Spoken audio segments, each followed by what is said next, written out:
Latest economic numbers, horrible for Trump, but good for America.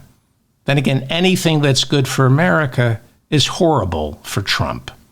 The economic numbers just keep getting better and better for Joe Biden, which is making it increasingly difficult for Donald Trump to level credible attacks against the Biden administration.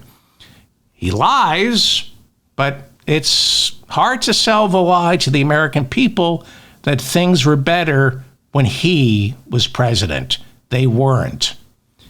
Biden has created more jobs than any American president in history. Trump lost more jobs than any American president in history. And the new employment numbers are out for January. They are staggering. 350,000 new jobs were created. This is phenomenal growth. We now have 36 straight months of job growth, something not seen in 60 years. Even worse for Donald Trump, wage growth is outpacing the rate of inflation. And inflation sometime this year should hit the sweet spot of 2%, which is why the Federal Reserve refused to touch interest rates last week, triggering the stock market soaring to new record highs. Two Trump White House advisors, Lawrence Kudlow, who I'm not going to talk about his past with cocaine and alcohol. Won't bring that up. You can Google Lawrence Kudlow's years of cocaine and alcohol abuse. He was a Trump White House advisor. He's now on Fox News. And Stephen Moore, who's now with the Heritage Foundation, and I won't talk about Stephen Moore's marital problems, but you could look those up as well. Not paying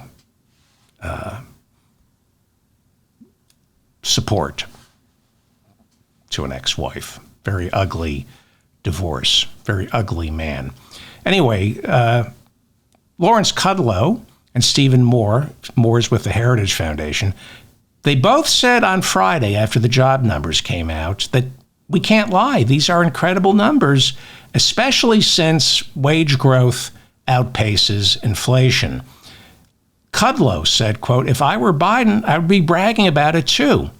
And Stephen Moore from the Heritage Foundation, who is in constant touch with Trump, he said last week that the economic news coming out of Washington is going to make Trump less persuasive in making the case to Americans that things were better when he was in the Oval Office.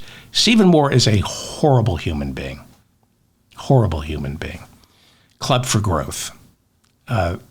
Anyway, Biden's approval ratings are in the tank, but more and more polling shows that Americans are slowly coming around to the realization that this is the best economy in decades, at least for half this country.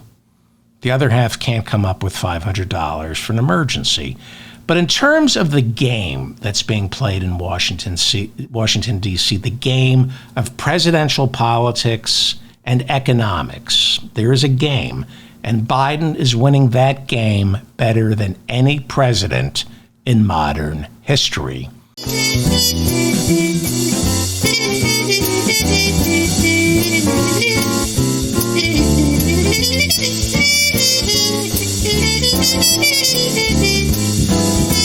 It's time right now for the David Feldman Show. So get your